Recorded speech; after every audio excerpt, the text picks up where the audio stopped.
So hello everybody and welcome back to my channel. My name is Lydia and I am in recovery from an eating disorder. So I have been all in for 6 to 7 months now, and I thought since my 3-month update maybe it would be a good time to update the all in situation.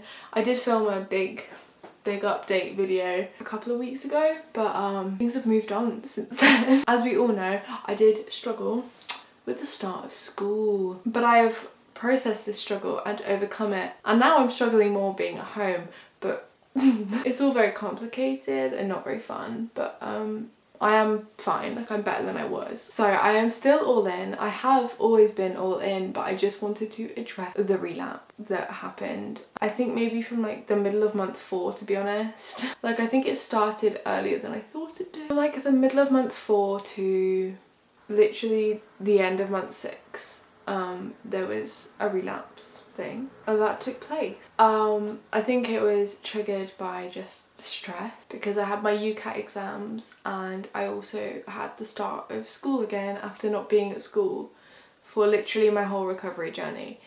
And I didn't talk about this relapse really at all as it was happening, and I was reluctant to talk about it now that I'm out of it because I felt ashamed, I guess, because everyone seems to go all in and then everything's perfect and they're fine and woo woo, all in, best thing I've ever done, you should do it, like there'll be no bumps. Like, I know everyone's like, oh, it's not perfect, but then they only show the perfect bits or like what seems perfect in my mind, and I kind of tried to keep my recovery to this perfect all-in journey that I was seeing everyone else go through, when it's just not that, and everyone's journey is completely different. And I realise this now, but I had some slip-ups, and then I was thinking, oh well, I've not done it perfectly, and so if I'm not perfect at this, I can be perfect at being sick. No. My eating disorder like crept in through that way. I started cutting out little things, and then I had this whole thing that has been kind of a driving force for my eating disorder since like basically the beginning, or at least like the past 4 years, where it was, I am only intelligent, like this is a solid lie that it told me, was that I am only intelligent when I'm starving. That ain't true love. So 4 days before my UCAT exam, I remember just completely being so stressed, thinking I was gonna fail, and then just going straight into restriction. Being like, no, this is the only way that I know how to be intelligent. But it's not an intelligent thing to do, so that doesn't really make sense, but it's what I did. It just spiraled from there because I didn't stop when the UCAT finished, and I continued with school, through school, and at the beginning of school I was getting super good grades. I was so happy, and I linked it with the fact that I wasn't eating. Stupid, because it has nothing to do with that. My intelligence has nothing to do with what I eat. That is unintelligent to think that. I've definitely spent the past few weeks kind of going straight back into recovery. I've been making my little what I eat in a days on TikTok. I know TikTok is not the greatest place. It's a bit Tumblr 2014, but I'm on Harry Potter TikTok, so I don't actually see, I think I follow Bored with Anna, like I follow a couple recovery accounts, but none of them ever seem to come up on my For You page. I only know Bored with Anna because like I follow her Instagram and she's a great person. And like I follow these people because I kind of know them from Instagram and they've promoted their TikTok that way. But like my For You page, it's either these weird French memes or Harry Potter. We can all open it and see what it comes up with. Oh, Harry Potter. Is this all real? Or is it just happening inside my head?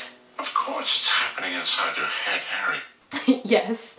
So I'm obsessed. I've not shifted. I've not done that. I'm too scared. I love Harry Potter TikTok. Started with Draco.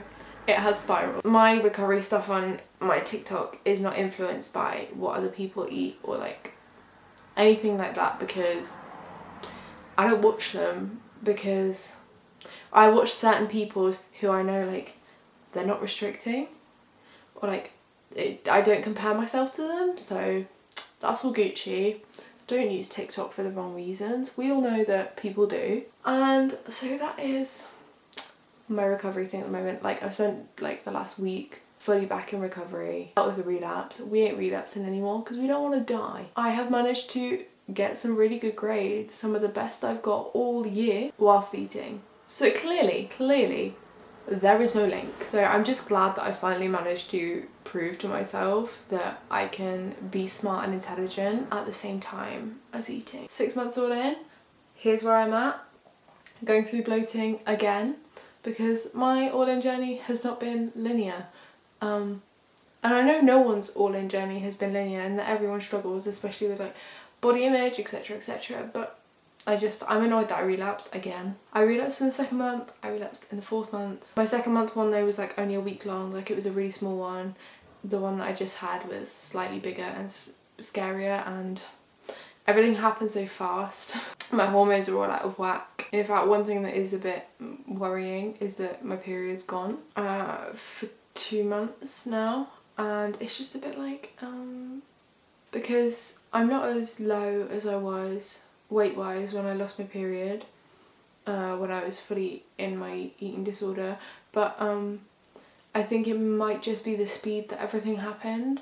Like my life just went into ×10 speed and I couldn't control it, and I think that was the problem. So I'm working on getting my period back. I'll let you know when that happens. My psychologist knows everything. I'm no longer with the hospital because I was kind of discharged from them in September before I told my psychologist anything. So I'm no longer like going to outpatient treatment finally after 3 years. We've left that.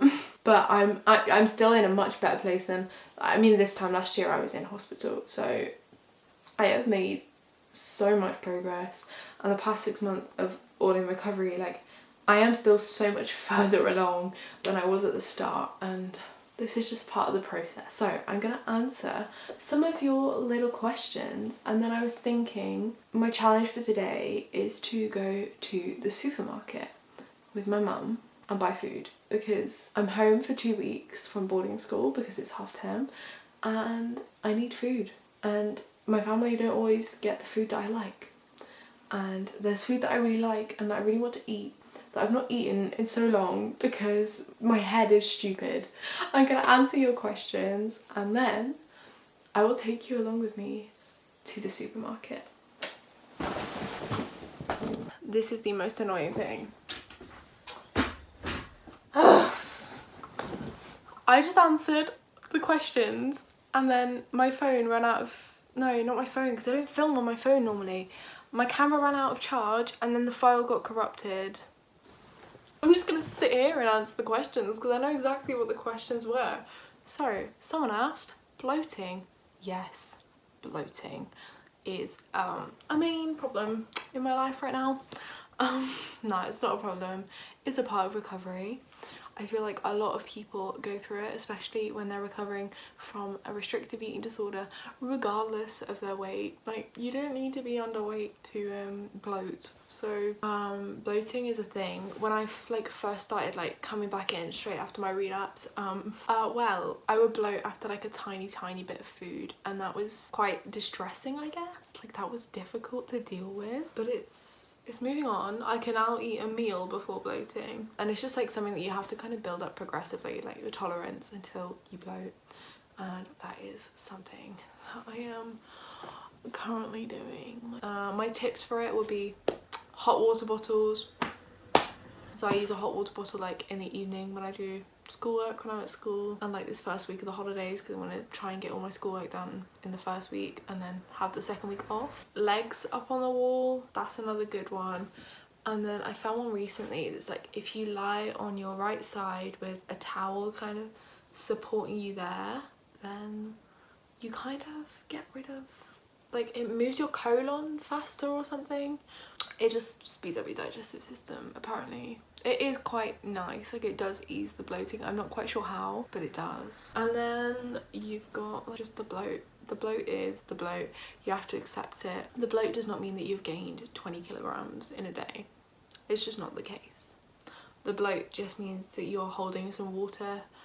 Your digestive system is a bit slower because you've just been restricting for however long, etc.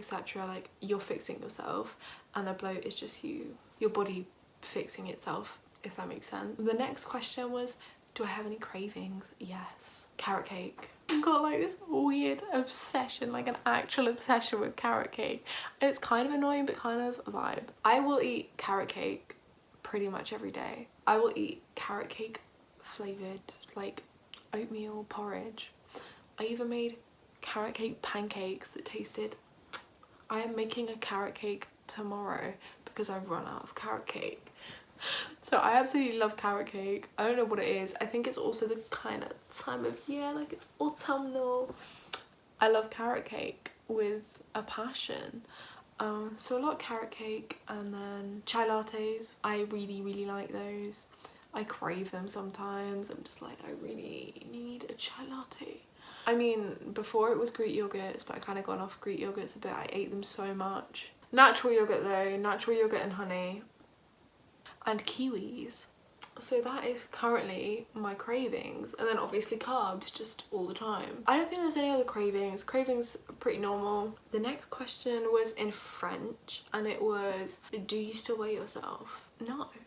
No, I don't. No, it was like a cute line. They were like, and a little French for you, and then it was, est-ce que tu pèses encore? It was really cute, and I liked that question because I was like, oh, they know that I speak French, yay! No, I do not. I was during my relapse. Now I've not touched the scale in 2 weeks. Yeah, it's pretty nice. Not worrying about the number. I got rid of my scales. I took the batteries out and gave it to a friend, and I was like, take these, I don't want them. And they got rid of them for me because they're very nice, very supportive. We love. Stun them. Yeah, I don't want scales. I never want to see them ever again in my entire life. They're disgusting and unnecessary, and there is no need to ever weigh yourself. If you eat what your body wants, if you stay healthy, you vibe, you don't need to weigh yourself unless like you like, no, you don't need scales. Go. I feel like scales, they're just unhelpful. They're not helpful. So if you do have your scales, everyone, get rid of them. Even if your eating disorder's like, oh yeah, but like you can gain some weight and then lose it all again. It's like, no. Or if you're, it took me ages to get rid of my scales. I had to do it in like a spur of the moment thing. And I didn't want to get rid of them, but I still got rid of them. And so you should all get rid of your scales. And then the last question, if I remember correctly, someone was like, oh, well done, you deserve to recover. And I was like, thank you. And there were quite a few of like the same question, and one of them was, how do you like stay strong day to day? And I was like, I'm glad you think I'm strong. I mean, look at these guns, man. I go to the gym, I drink protein shake. I think I just got motivation from like factors of my life. I think that's like the key to recovery, is finding something that motivates you, whether that is just you like the taste of carrot cake. I like the taste of carrot cake. That's a motivation to keep recovering, because if I don't recover then I can't eat carrot cake. Another big one is my friends and my family. Like I live with my friends most of the time, and you know, I can't do it to them because it just creates like an awkward atmosphere. Like it's not nice, because no one wants to be like, you need to eat, but then no one wants to sit there and do nothing. So it's like everyone's walking on eggshells trying not to upset you so that you actually eat some food. And yeah, no, it's not nice. So recover for my friends, and then also my family, because mate, eating disorder just causes arguments all the time, or like really awkward conversations where your parents are like, have you lost weight? And you're like, no, even though you know you have. It's like, but you know that you shouldn't have. Just recover, because it's awkward for everyone. And it's not like a nice feeling, and it's quite nice to have a nice normal meal with your friends. Go out and eat cake with them, and I really enjoy it. Or like go out for a meal with your mum, or like your dad, or your sister, or whoever. And you miss out on all of that when you're in this mindset of, I can't eat. That's like a big motivation for me. Is like, I don't want to hurt anyone anymore, and I feel like it hurts not just me but everyone. Like it touches everyone's lives and makes everything really awkward and not fun, and we don't want that. And then obviously I'm applying to medicine, and that's a massive motivation, because I'm like, it's hypocritical to be a sick doctor. That doesn't work. I need to recover so that I can enjoy my time at university, and I don't want to be the girl with the eating disorder at university. Like that's not what I want to be. And I feel like I was that at school, and am that at school some of the time, and even if other people don't see that, like if that's how you view yourself, then it's like hard to get rid of because it feels like your identity, even though it's not your identity. Like I'm not the anorexia, you know, I'm not that, but sometimes you see yourself as that and you feel like you need to live up to the expectation. And so going to uni is going to be like this fresh, like I want to have a good time at uni. I want to be like in and out of hospital at uni, and also like I'm not going to have the same support, and I know that I'm not going to have the same support because I'm changing country, so it's not the same. I feel like it's the same for like people in the UK already who are with a team in like one county and they move and they're like, I don't have the same team anymore, and like I don't have the same access to that because I'm not in the UK system, I'm in the French system. So I'm not gonna have the same access to care. I really can't go if I'm sick. Like I actually can't go to the UK if I'm still ill.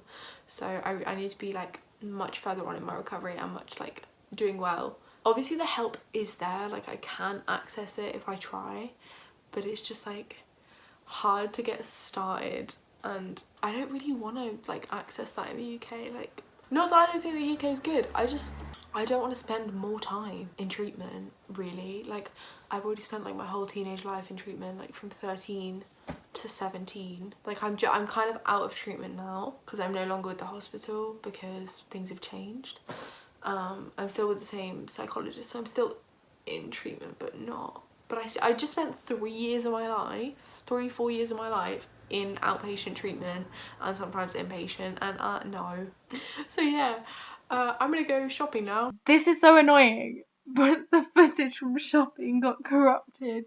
So if you want to see any of that, like there's a tiny bit on my TikTok, but that's it. I'm so sorry. If you did like this video, then please remember to like and subscribe with notifications on. Follow my social media. There's TikTok now too, because I do my little recovery videos over there, and it's very fun and enjoyable to do. And I will see you next week for another video. I'm sorry that this is filmed on my phone. I will see you next week for another video.